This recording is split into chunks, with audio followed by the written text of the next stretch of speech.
To what extent are monopolies caused by the government? And are monopolies necessarily a bad thing? By bad, I'm referring to how monopolies are negatively portrayed worldwide. And that's from Donnie. Hey, Donnie, how you doing? Hi, Stefan. Thanks for having me on the show. I've been watching you and listening to your podcast for a long time, and I never actually thought I'd be on one of them. So it's actually quite a privilege. Well, welcome. I appreciate you being here. It's a great set of questions. Yeah, thanks. So I wrote these. Do you want to expand on the question? I don't want to just launch into a rant or anything. I have a little bit of bottled up young earth ranting in me, but I'm not going to do that topic. But do you want to expand on the question anymore? I don't want to sort of blow away your inclusion in the program with my rant. Yeah, sure. So I wrote a couple of questions a while back when I sent the email, and I remember writing this and wanting to talk about it because I was having a conversation with a friend from my economics class, and he was very adamant on the fact that monopolies are solely a product of the free market and that they need to be regulated by the government. But I told him that, there are natural monopolies that exist, definitely. I can give an example about, say, a railroad. It's very difficult to set up like a railroad company or an oil company, whereas it's relatively easy to get into, say, the restaurant industry, to set up a restaurant. So yeah, there are high barriers to entry for some industries, and some businesses do have better capital and resources. Fair enough, but at the same time, monopolies are also formed through government interference, through patents and protection laws, and just look at the prescription drug industry. So yeah, I'm basically just curious to see what your take is on monopolies. Yeah, I mean, I always find it fascinating, this question of monopolies. I think generally to sell God, you have to have a devil, right? To sell subjugation to the good, you have to have a virulent and marauding evil that is going to take people down. And it seems to me that socialists invent these corporations, and I've got a whole series from years ago about how corporations are just kind of the new devil, sell you stuff, right? And to sell you protection from the state, what used to happen was the king would say, there's an evil king across the valley, and he wants to come and kill you and rape your women and impale your children on spikes, and so subjugate yourself to me because that bad king over there, blah, blah, blah, right? And during a sort of time of relative peace in Europe, I mean, I have overstated this case before because I got some information from Ayn Rand that I never got around to triple checking, but there was the Franco-Prussian War and so on. But at least on the sort of western side of Europe, there was a relatively peaceful century from the end of the Napoleonic Wars in 1815 to the beginning of the First World War in 1914. And during that time, you see the rise of the evil capitalist, right? So because there was relative peace and because there was prosperity, and the governments had taken a big blow in the 19th century, because governments always said, well, we're here to protect you and make your society better and so on. But then when they shrank the power of the state significantly, reined it in, the Corn Laws, the anti-tariff movements and so on, when they let the free market operate and the government shrank, society got a hell of a lot better, like crazy, infinitely, wildly better than it had been at any other time in human history. So this is not good for the ruling class, right? It's not good for the ruling class that when they're reined in and constrained, society flourishes, because then the next logical step is, well, let's keep reining and constraining these people until things get worse again. And if they had continued that process, we'd end up with a full-fledged voluntarist, anarcho-capitalist society, whatever. So, when your standard threat, the threat is twofold. A, there's an external enemy, and we got to protect you from them. And B, if you don't surrender to our power, there'll be disaster, chaos, the stereotypical Mad Max style anarchy. The 19th century took a big hammer to these two because restraining the state, restraining its power, more freedom of speech, increasing rights for women, more property rights, fewer tariffs, and so on, restraining the power of the state caused fewer wars, and there were fewer wars, and society got a hell of a lot better. So this is a big problem for the ruling class. So the ruling class needed to invent another demon to frighten the people with in order to control the people and have the people surrender their power to protect, right? And this happened to be corporations, robber barons, as we talked about in a show recently. Got to invent some new demon so that people will surrender their power to us to keep you safe. Ooh, bad things are out there. Surrender to me and I will keep you safe from the boogaloos just outside the firelight. Trust me, they're there and they'll come and take your soul. So give me some tax money and your children if I need to go to war and your women if I feel like it. And so this fear of monopolies was something that was created by the ruling classes, or the wannabe ruling classes, who were the socialists and communists, who actually became the ruling classes in many places around the world. And the socialists became more of the ruling class in the West, and the communists, of course, in China and Russia and other places. So, and the reason why it's so weird to me is that people are afraid of monopolies. People are afraid of monopolies. So they say, we need the state to protect us from possible economic monopolies.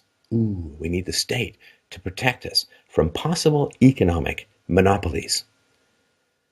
To which one can only ask, is the state not a coercive monopoly? Is the state not a monopoly? If you're so scared of voluntary economic monopolies, why on earth would you run to the protection of a coercive political monopoly? If monopolies are so bad, why would you run to a violent monopoly to protect yourself? It's sort of like saying, well, there may be only one good-looking guy in town, so I want to get raped by an orc. I mean, it makes no sense. Okay, so maybe you won't get the one good-looking guy in town because he's got a monopoly on his handsomeness. But why on earth would you then want to substitute a voluntary monopoly, good-looking guy in town, with a coercive monopoly, being raped by an orc? Orked by a rape, I don't know. So it makes no sense logically, even remotely. Because, and so people talk about, well, there's natural monopolies. Well, there are two kinds of natural monopolies. The ones that are risky and the ones that suck. And those are really, really important. So the ones that suck we'll start with first. These are natural monopolies. So there's a town, let's say, God, there's some of the towns that I worked in when I was working up north when I was in my teens, right?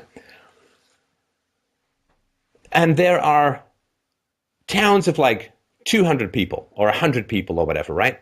And in that town is a dingy, crappy, dusty, only early 70s music on a non-working jukebox, crappy bar. Crappy bar.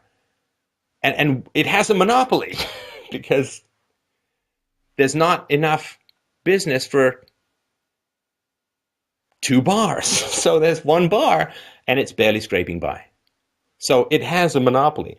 But that monopoly is controlled by social pressure because the guy who runs the bar lives in the town, right? It's not a town with like another town a kilometer or a mile away, because then it's competing with the bar in the other town, right? So in the country, you got to drive everywhere, right? So let's say that there's no other bars for like 30 miles around. So there's one bar, this dive in this town. Okay, so because the other towns are so far away, the guy who runs the bar lives in the town, grew up in the town, his friends are in the town, his social circle is in the town, his kids play with the other kids in the town, he's part of the Rotary Club, he's embedded in the town, whatever, right? And so he's not going to start jacking up the price of beer because he knows everyone and they'll hate him for it and they'll ostracize him and they'll say you're a jerk and you're an asshole, and right? So he's got a monopoly, and his monopoly sucks because it's barely enough for him to scrape by on, and he can't raise his prices because he's embedded in the social environment. Or maybe he's got the grocery store or something like that, right? And this is what people say. There's some town in the middle of nowhere, and there's a guy with a grocery store, and he's going to jack up the price of groceries and blah-de-blah-de-blah. Okay, well, he's living in the town, isn't he? I mean, he's not going to be able to jack up the prices because he's going to be ostracized socially, which is social ostracism produces the same biochemical reaction as torture for human beings, because we're social animals. We need each other to survive and thrive. Particularly raise our kids, guard us while we sleep, you know, the whole deal. And so that's the monopoly that sucks, right? And there aren't that many of them. And let's say that the guy does decide to jack up the prices in his grocery store. Maybe you can say the bar, you don't go to the bar or whatever. Okay, well, the people there are already paying very little for their housing because nobody wants to live there, right? I mean, nobody wants to live in these out-of-the-way places. I mean, people just generally get born there and IQs are too low to leave, and whatever, right? So, okay, so they're paying, I don't know, 5% or 10% for their housing compared to a big city. Okay, so they've got a little bit of money left over for their groceries. So if the price goes up a little bit, that's all right. And of course, if the price goes up too much, then people will ostracize the guy, or people will ship groceries in from elsewhere. It'll just create a demand, right? And so all people can move. If he triples the price of groceries, okay, well, I'll just move one town over or whatever with some friends, and the guy's going to be out of business. So there's those monopolies that suck. Now, there are other monopolies, like you say, okay, well, a railroad, right? But a railroad is not a monopoly. A railroad is only a monopoly on that rail. That's it. That rail is the only monopoly they have. Because having a monopoly on a railroad doesn't matter that much, because you still don't have a monopoly on people moving around, right? Because they can drive. Ooh, look, there are roads as well, and, and so on, right? So you don't have the kind of monopoly that you think about. He's got a monopoly on his railroad, and then people got bicycles, and there are helicopters, and there are cars, and whatever, right? And, of course, people can boycott as well, right? I mean, people can just say, I'm not going to buy anything until you lower your prices or do anything more reasonable or anything like that. And so there are the monopolies that occur because nobody else wants to bother to compete with you. And there are the monopolies that occur because you've invested in a railroad, but they don't have a monopoly then on people moving. And, of course, if you jack up your rates too much, then people will simply stop traveling on your railroad. And this can, of course, even cause people, like entire towns to shut down. You know, like when the mine is exhausted, everyone just moves away. And if you've got a railroad going to a town and you start saying, I'm going to charge 10 times as much, well, people will drive or people will move, and you'll destroy the value of your railroad in pursuit of short-term profit, and everyone will hate you. And your shareholders will sue you for destroying the value of their business, right? No, you want to make a decent, comfortable profit. You don't want to make so much profit that you invite in alternatives or you invite in other competitors and so on. You don't want to kill the goose that lays the golden egg.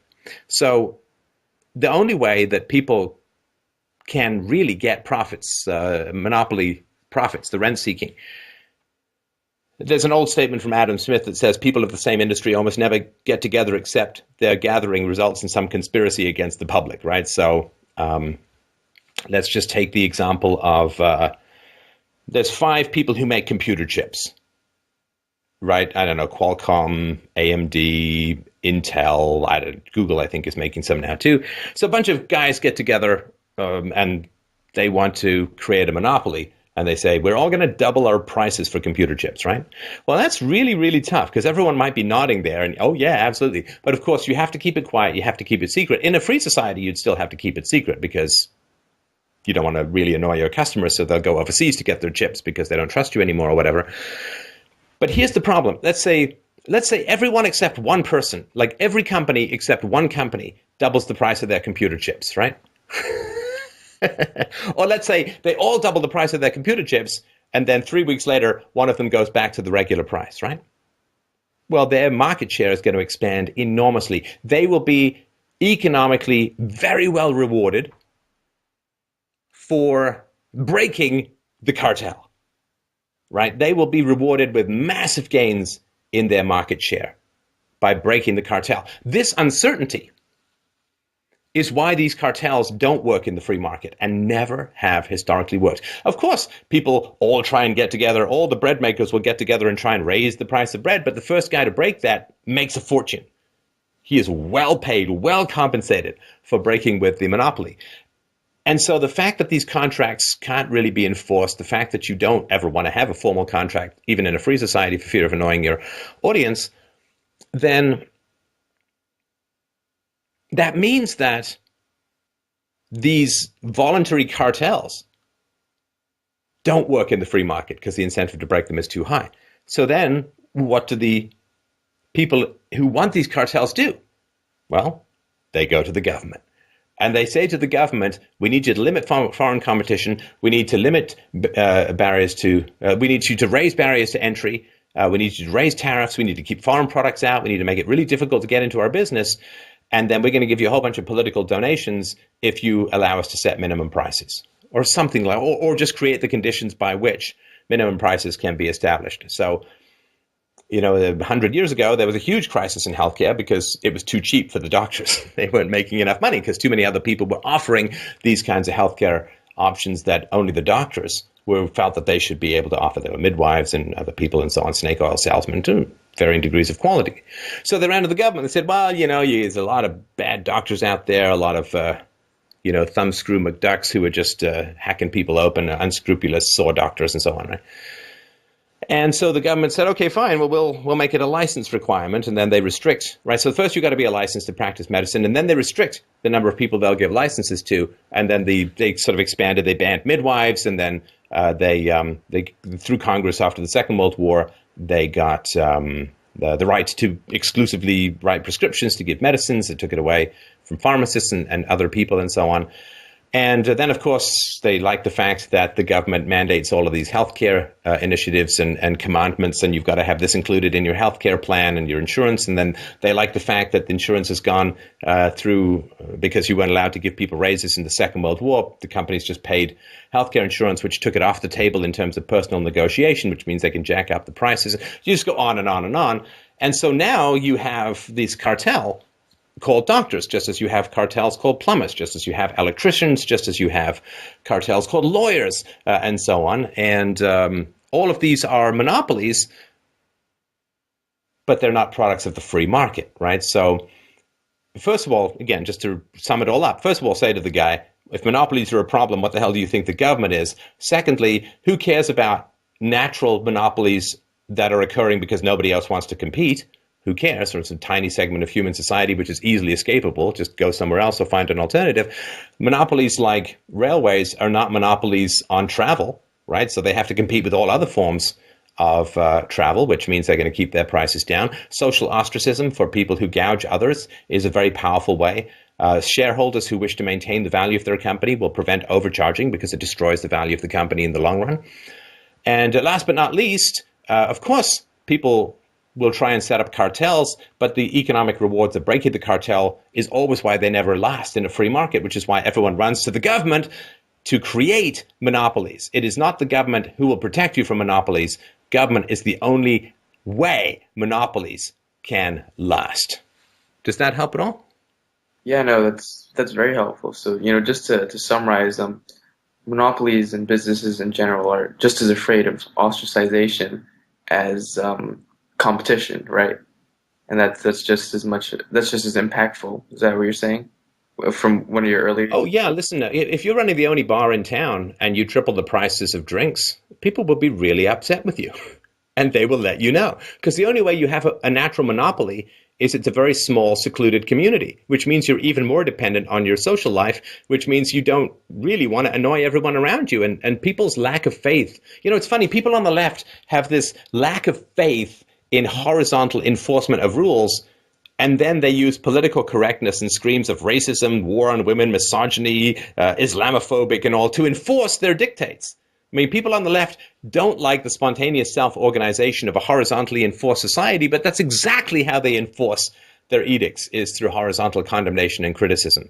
I'm not saying I want the entire world to turn into the left, but it's just kind of ironic that the left needs government, but enforces most of its edicts through all voluntary and generally pretty slanderous mechanisms, if that makes sense. No, definitely, yeah.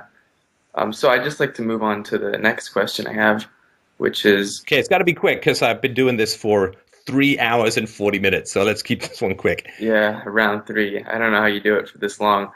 But next question, do you think... Catheter. Sorry, go ahead. Do you think a return to the gold standard will happen? And if so, do you think it'll happen within our lifetimes, or do you think the exact opposite is going to happen, and it's just going to like in the past, be made illegal. Donnie, I love you. I just wanted to say that right up front. For the fact that you would say our lifetimes, given how young you are, that's that's a beautiful thing. Mwah. Big, giant, hoary-headed, spotty air kiss. Well, something's going to replace fiat currency, and for sure, in our lifetimes, something is going to have to replace fiat currency. That having been said, if there's some massive advancement in human technology, like everyone gets a portable thorium reactor that they can strap to their ass and jet ski around the planet and creates. I mean, if there's some 20th century motor company get electricity from the static in the air thing that happened in Atlas Shrugged, if something like that happens, it'll extend the lifetime of this predatory system longer, just as computers have kept the system going where it normally would have crashed by now. So there could be some thing that happens. But, if trends continue, and certainly innovation in many ways is declining, if trends continue, it will be replaced by something. I'm not a huge fan of the gold standard relative to some cryptocurrency like Bitcoin and so on. But that's, obviously kind of quite a bit of guesstimation. It will have to take a crash. I mean, we're too far to have this institute in any legal fashion. So it'll take a crash, and then they'll try and rebuild from the rubble, just as they have many times in the past, and hopefully they won't many times to come. But yes, certainly something will replace this dying system, and it will be something more limited. And then, of course, all the chiseling, grabby, narcissistic weasel bags will start trying to get fiat currency back up so they can steal in the unseen way. But, we'll continue to fight the good fight, or at least I will, until they put me in the ground. Right. What advantages do you think Bitcoin has and other cryptocurrencies have over gold and, silver and other commodities? Well, it's the same advantages that emails have over physical mail. I mean, it's just electrons, and therefore it's much more efficient. It doesn't require storage costs. It doesn't require transmission costs like movement costs and so on.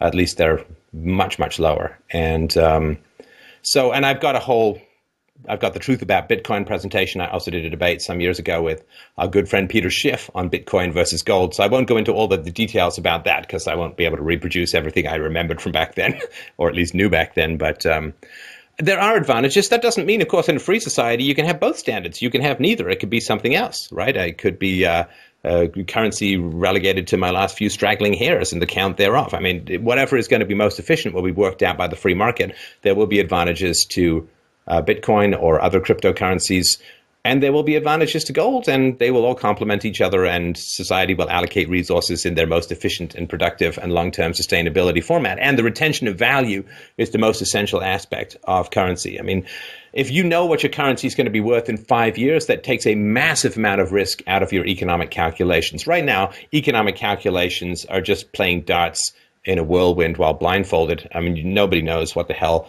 money is going to be worth in 6 months or 3 months, let alone 6 years or 3 decades. Yet people are signing contracts for 10, 20, or 30 years in terms of long-term mortgages even.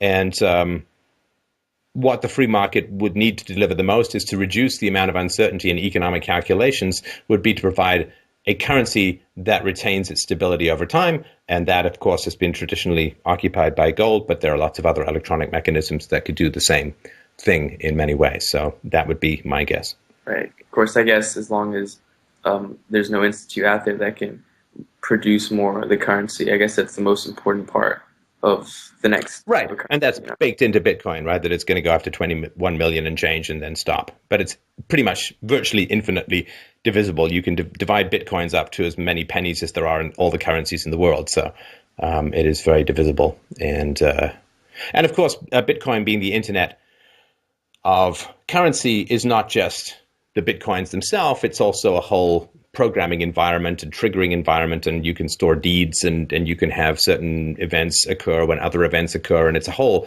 Bitcoin to gold is the same relationship as the internet to a book. Not only is it non-physical, but it is infinitely extensible and programmable. And so it has that value as well. So, but anyway, I've got tons of stuff on Bitcoin and people can have a look at that kind of stuff. But it's fantastic that there's something so optimal to replace what can't last, and I'm very excited about that. Right. Okay. Last question. What's your overall gut prediction, I guess, for the global economy within the next 2 or 3 decades? Because I mean, there's a ton of news, economic news. Okay, Donnie, that's a great question. I got to tell you, here's where our love affair must come to a crashing end. That is such a big question. I can't do it justice Right.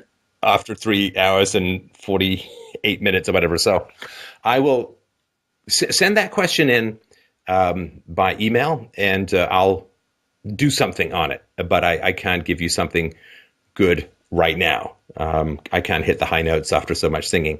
So it's a great question, but I'm going to have to give you an annoying rain check on that, if that's all right. No, sure, I understand. I mean, you've been doing this for almost 4 hours, so it's tiring Yeah. stuff. It's not easy. All right. Well, listen, thanks everyone so much, of course, as always, for a very, very enjoyable show. And I really, really appreciate the variety and interest and fascination that I have with everyone's stories is something that I have yet to reach the edge of in terms of my interest. So I really, really appreciate everyone who calls in to keep the show interesting. And thanks, of course, to the donors, freedomainradio.com/donate. To help us out, if you're going to do some shopping, fdrurl.com/Amazon to give us a little tickle on the affiliate links. Doesn't cost you anything and throws a few bits our way. Thanks, everyone, so much. Have yourself a wonderful, wonderful week. Check out the Hillary Clinton video that I just put out on her email scandal, which I think is very good and hopefully instructive. And like, share, and subscribe as usual. Have a great week. Mwah! Talk to you soon.